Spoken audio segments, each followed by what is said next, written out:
Access to affordable housing units is the most important issue in this district today.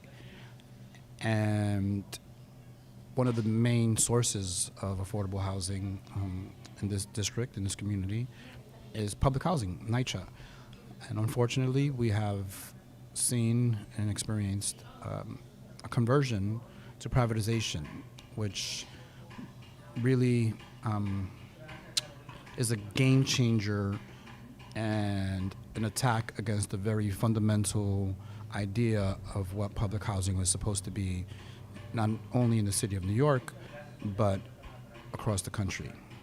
But no matter how you package it, how it's sold or marketed, RAD is a displacement program. It will absolutely lead to an increased number of rapid evictions of people in apartments who are not complying with NYCHA rules and regulations. And though that has always been the case, and we have seen NYCHA attempt to evict people for circumstances involving non-compliance, with RAD, developers, private developers, have an incentive, a humongous incentive to evict and chase down non-compliance cases. So if someone is doubled up, housing a friend or family, someone is not on the lease, the developers will try to execute an eviction, not just of the doubled up person, but of the entire household. And the incentive part comes from the fact that they will be reordering, or they have reordered, the priority list. So you no longer can just apply for public housing and get on a waiting list.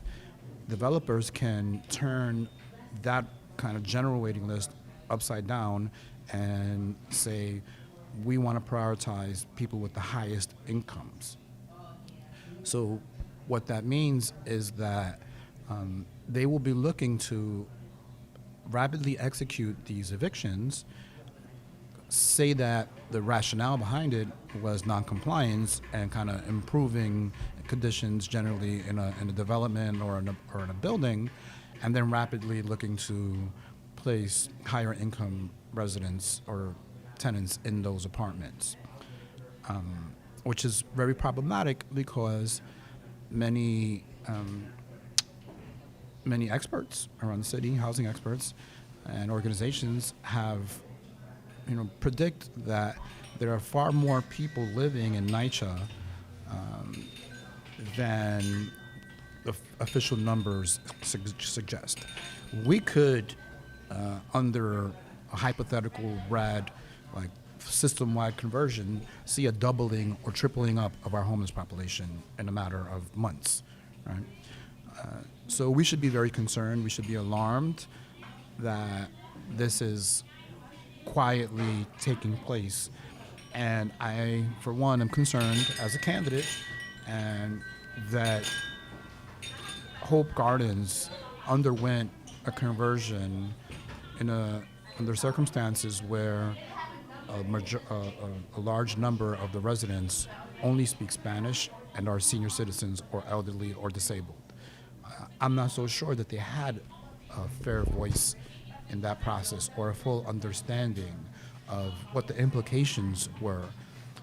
And so I'm concerned that some level of injustice was done here or executed here that doesn't increase the affordable housing supply, it minimizes it.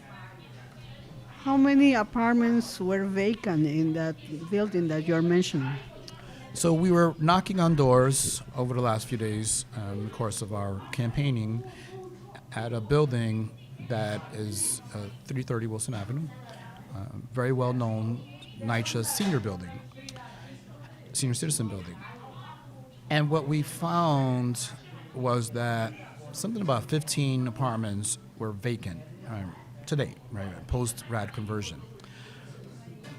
But many of the residents were telling us that, or reported to us, that something like 10 of the apartments had been vacant for a year or long. And that's unconscionable and even criminal, in my opinion, to think that those apartments have been held vacant in the presence of an extraordinary waiting list and demand, particularly by low-income individuals and families, to gain access to those apartments. So we have two waiting lists that are important to understand. We have a waiting list of people who want to enter the NYCHA system. Right? They've been waiting for years to be next on the list, and so they were denied that opportunity prior to the RAD conversion.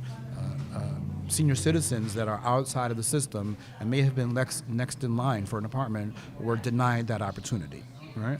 Because those units were held vacant. But even more fundamentally problematic is that the second waiting list is people who are already in the system, already in the development, who are waiting to be transferred to a more suitable unit. So we have these buildings that are 3-floor buildings and don't have elevators, and we have lots of senior citizens who live on second and third floors who can't get up and down, or disabled people, tenants who can't get up and down stairs anymore. So they need to get into a senior building like 330 Wilson Avenue, which has an elevator and has a social environment that is very healthy and communal for senior citizens. And right next door, there's one of the better senior centers in Brooklyn. And to think that they were denied those opportunities pre-RAD conversion is unconscionable.